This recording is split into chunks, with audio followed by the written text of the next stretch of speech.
Well, hello, friends. Mark Holmes here with my buddy Cowboy Joe Boo. And as always, thank you guys for watching, commenting, and subscribing to the Joe Boo Sports Report. Without you guys, this literally does not work. Let's get open for business. Let's wake up the Dallas Cowboy football gods here. And you know what? I'm sick and tired of people talking about my quarterback. Seriously. Now, I understand Philly 500, why they call you a dingbat. But all I got to say is, cocaine is a hell of a drug, man. And you really and truly believe that Carson Wentz is all that in a ham sandwich? Oh, man. You know what? Let me let you guys hear what pissed me off. Listen to this dingbat. So in the NFC East, we're looking at two $30 million men. Carson, the North Dakota assassin Wentz, and Dak, I stink, Prescott. Now, you know what? It's amazing that you say assassin. It's more like he's slowly being assassinated with all them hits he's taking. The dude, you know what? I'm gonna get him a present. I'm gonna get Philly a present. I'm gonna go retro old school on his ass. I'm gonna get him the game of Operation. I don't know if any of you guys know what that actually was. This is before video games and stuff. We had this board game, and it had this guy kind of goofy looking, kind of looked like Philly 500. In fact, that's the exact face. I'm going to get it. Of the guy being operated on. And what you had to do was you had to take a pair of tweezers. You had to go ahead and pull out a rib. You know, you had to go ahead and take care of his wrist. You know, you had to work on the knee. And if you weren't steady and you touched the side, you lost him for the season. I'm going to get you the game of Operation because I have a feeling you're going to need it. But let's go back to the tape. The question we all have is, who's better? Still the cowboy, Mr. McLean. You Americans are all right. This crap. But this time, John Wayne doesn't walk into the sunset with Grace Kelly. Scary Cooper, asshole.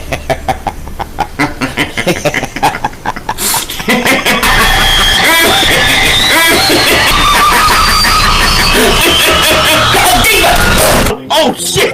Oh shit! That was crazy! Happy trails, Hans. How can you take somebody like this? Dallas still stinks. You know what? I'm not even going to go into his argument. You know, and because I'm a Dallas Cowboy fan, you know, I'm a homer. Just like you're a homer-ass fan as well. Let me go ahead and get some other people's opinion here. This was a debate on the Will Kane show yesterday. Let's listen to this. It's better than Wentz. Fight me. Dude, Dak and Wentz aren't even in the same galaxy. Yes, they bro. are. They're not in the same conversation. You're right, because Dak wins. You mean to tell me that a guy who has averaged, and I like Dak, but he's averaged 22 touchdowns with the best running back, or arguably the best football and the best offensive line in football, is better than a guy that literally was having the second best second season ever in the history of the NFL behind Dan Marino, was lighting the league on fire, runaway MVP, and you think that Dak is better? Why? Okay. Oh, good. I'm glad you asked. Okay, so let me just write down your arguments. You say touchdowns thrown between the two. Dak has averaged 22, and I know Carson in that, what was it, 2/3 of a season was off and running. In fact, you said the best second season in NFL history. My rebuttal would go something like this, Orlovsky. Dak Prescott had the best rookie season, first year, of a quarterback, I believe, in NFL history. That's according to QBR, touchdown to interception ratio. He was pushing Tom Brady records on those type of stats. Okay, hold on. Pause. No. Pause. No, because I need to take that. You have to understand that offensive line that year was historically great. Not just, really good, historically great. So you take a quarterback and put him behind an offensive line that is going to give you time. Okay, let's stop here right now. Because we keep hearing this thing that Zeke Elliott, you got this great running back and everything else, and, you're running the ball like crazy. But you know what's amazing? The year that the Eagles won the Super Bowl, they were third in the NFL in rushing. Third in the NFL in rushing, running the football. They were more balanced than the Dallas Cowboys. But they don't tell you that, do they? they keep saying the North Dakota assassin. And then this whole thing of he was on pace. But you know what? I think about Bo Jackson. Bo Jackson was the best running back that I've ever seen in my life. The things that Bo Jackson did on the field, oh my God. It was even a whole campaign. Bo knows. Because Bo was the shit. But you know what? Unfortunately, he's not in the Hall of Fame. You know why? Because he had a hip injury and couldn't play. So this whole thing of, oh, well, he was going to, if cans and butts were nuts, we'd all have a Merry Christmas. Quarterbacks make bad decisions when they don't have time.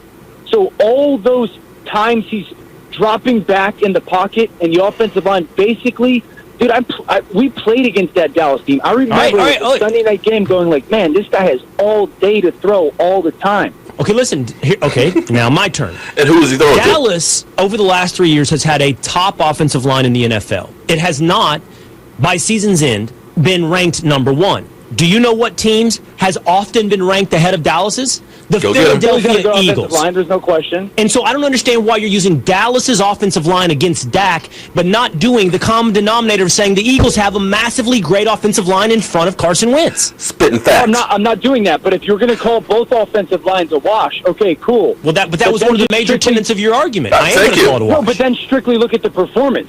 I'm ready. Even with that dominant offensive line, has had 22 touchdowns. That's what he's averaged in those 3 years. Dan. Add the rushing touchdowns there, buddy. 40. Okay, 2 points on this. You've picked literally two statistical categories that favor Carson Wentz. Touchdowns and yards per game. And by the way, yards per game is 250 or so for Carson Wentz and 220 or so for Dak Prescott. But what more? So Dak, but Dak wins on QBR. I think he wins on quarterback rating. He wins on touchdown. Dak wins on QBR because he took less sacks. And he runs the ball. And that's a valuable thing. Okay, yeah. Well, it is it's a valuable tool. It's winning is what counts. Hey, all right, let's keep going. Completion percentage. Fourth quarter comebacks, Dak. Game-winning drives, Dak. You literally only have touchdowns and yards per game, Orlovsky. And here's one more thing. You have to use the word which you did, which was on track, because what Wentz did was in 2/3 of a season. What Dak has done over 3 healthy seasons, and by the way, the last 3 quarters of his 3rd season look just like the rookie year. He only had that lull in the middle. Go ahead. Let me ask you this. Do you think Aaron Rodgers is a better quarterback than Matthew Stafford? Yes. Matthew Stafford has 1,000 more fourth quarter comebacks. So take the fourth quarter comebacks. If you're going to use that, then Matthew Stafford has 1,000 more than Rodgers. So take that. That's the only thing you can get on him. Better than Rodgers. It shows who can complete it, though. It shows who can pull off the win with it on the line. But that doesn't determine who's a better player, right? It's certainly one of the qualities.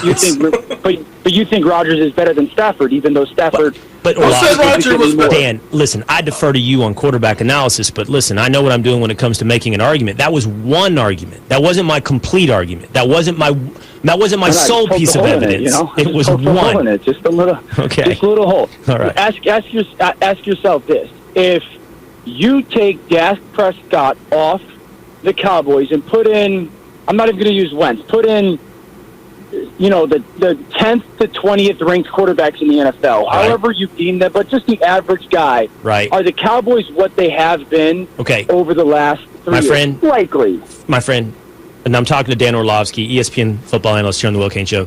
You ran yourself into a box canyon with this argument. You finally did it. You tripped up your own feet. You're giving me the... All right, let me go ahead and go back to this, because, see, people fail to remember the 2015 season, okay? 2015 season, we were actually, I believe, 4th in running the football in the NFL. We had the best offensive line. We had a Tyron Smith who was not missing games. We had a young Zach Martin. We had a healthy Travis Frederick. We had a Doug Free. And we had a Ron Leary. And with that, we ended up having, other than Tony Romo, 1 victory out of 11 games. Dak took that same team the next year and won 13. This crap of, well, it's just because you got a great offensive line and blah, blah, blah, blah, blah. There are so many running backs out there that have been great, that have done more yards than Zeke Elliott, and the teams didn't make the playoffs. So don't give me that crap. Now let me give you one more other one, because I know nobody wants to listen to me because, I'm just the village idiot, the Dallas Cowboy homer. But this was actually an argument about paying Dak Prescott. Well, a couple teams in the NFC, the Philadelphia Eagles and Dallas Cowboys specifically, have decisions to make on their quarterbacks. Let's start with Dak Prescott because he was in the news lately. Yeah. Jerry Jones, as he's been known to do, has been out there speaking about Dak Prescott. What do you do with his future? He has said, his quote with Rich Eisen was, "I'm confident we'll get this done. We're sold on Dak." There are rumors that the number is expected to exceed $30 million. Yo. Before we get to Carson Wentz, the first time I heard that number, I said, you have got to be crazy Correct. to pay Dak Prescott that type of money. Since then, I have reevaluated and started to look at it from a perspective of, you know what? Dak's been pretty good. Yep. And I think he could get better. Mm-hmm. And the going rate for quarterbacks keeps rising. I think it makes sense. So look at these numbers. I found these for Russell Wilson compared to Dak Prescott in their first 3 years. Take a good look at these. Dak Prescott blows them out of the water in most categories. I said that. I shouldn't say blows him out of the water. No, but he's been just as good at correct. the very least. Now, see, this is what's crazy. Quarterback changes. No one had any problem. Russell Wilson, brand new deal. Oh, you have to do it. Yep, you got to do it. It's just the way the narrative shifts and shapes when you have that conversation. So when I looked at those numbers and say through 3 years of their careers, the first 3 years, and you could argue that Russell Wilson had better talent around him. Now, he had that offensive line his rookie year, but he didn't have the defense that Russell Wilson had. I'd say, yeah, you know what? You should pay him. Now, here's where I think Jerry Jones. So I have no problem with the overall commitment to Dak Prescott. I'm on board with that. But here's where I think Jerry needs to be careful. Because I just think $30 million is a little bit lofty. Right. Considering that the highest paid quarterbacks right now, Russell Wilson makes $35 a year, Ben Roethlisberger makes $34, Aaron Rodgers makes $33, Matt Ryan makes $30. Here's where I think if you're his agent, you call up and you say, hey, Kirk Cousins is getting $28 a year. Never beat Dak. Jimmy Garoppolo hasn't done jack squat. He's making $27.5 million. Correct. You start seeing some of these other names, and the fair market value for Dak Prescott is probably around $30 million. So those numbers, as crazy as they might sound, I think they make some sense. Now, here's your hardest sell if you're Jerry, is you try to sell them, hey, we got Ezekiel Elliott coming up. Nope. We got Amari Cooper coming up for a deal. You're saying who cares? Yeah, I am Dak Prescott. Right, yeah, you're saying I'll take all the money that I want. You can figure out those guys. Don't figure out me. Don't be, this is my turn around the block. I've been making $500K for the last however many years. It's time for me to get paid. All right, so I think we both agree. I think there is something where it's negotiating, but I think he's probably going to get around 30. And initially I would have said, no way, don't do it. But after assessing it, I think it's totally fair. Here's another one that I think is a little bit more complicated because this is similar to another superstar in Philadelphia and Joel Embiid. When you talk about Carson Wentz, wheelchair Wentz, incredible, but his health has been a question mark, and that has to be a part of the process when you evaluate players in any sport. Can I count on you? Can you be healthy to contribute for 16 games, a playoff run, and a Super Bowl run? And he has not been able to do that yet in his career. Even in college, he was dealing with injuries. Some guys are not cut out for the NFL. And it's not a mental thing. I'm not calling him soft. It's just guys are injury prone. You're not saying he can't play. You're saying that to me is the biggest. I think he did call him soft. I think he just said that some people aren't meant to play in the NFL. I think he just said he's soft. Issue with Carson Wentz. It doesn't have to do with his play. Whether fair or unfair, I do think it's also an indictment to some degree on Carson Wentz that you gave Nick Foles the same roster that Carson Wentz is playing with, and Nick Foles won you a Super Bowl. You understand what that season, Carson Wentz was having MVP type numbers. No, I'm just, he was on his trajectory to get there. But I'm not saying that he didn't play great. Right. Running into that, and they won a Super Bowl. Do you know what I mean? So I do think that there are reasons to go along with the oft-injured reason why you would probably have some pause. But, if I'm Philly, I'd probably lock him up, too. I'd probably pay him You know, where I else do are you too. going? Where are Right. you going? Who you exactly, and that's the biggest problem a lot of these had. And I think I was insulting to some of these young quarterbacks when I said, "Are you just going to be in that quarterback purgatory?"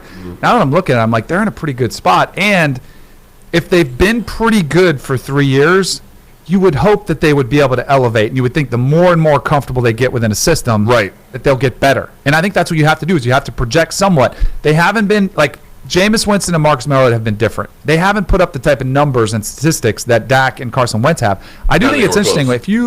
If you did a poll of non-Cowboy, non-Eagle fans, I think the perception of Carson Wentz is, oh, he's a better quarterback. Correct. And the numbers don't bear that out. Right. Which is kind of crazy. Interesting because when I saw this as a topic before I read the rundown, that's exactly what I thought. Yes. These two aren't even comparable. And And then I look at the numbers. Yeah. You're like, Well, I think some of it's because Carson Wentz did have that one season where he looked like an MVP. Dak Prescott hasn't had that season yet, and I think that really helped Carson Wentz. But I think when you dig in and look at the numbers, you can see. So would you rather have a quarterback that if you were doing like a chart, he spikes like that, where he'll give you the 1 year of spikes and then he comes back, or would you rather have that consistent?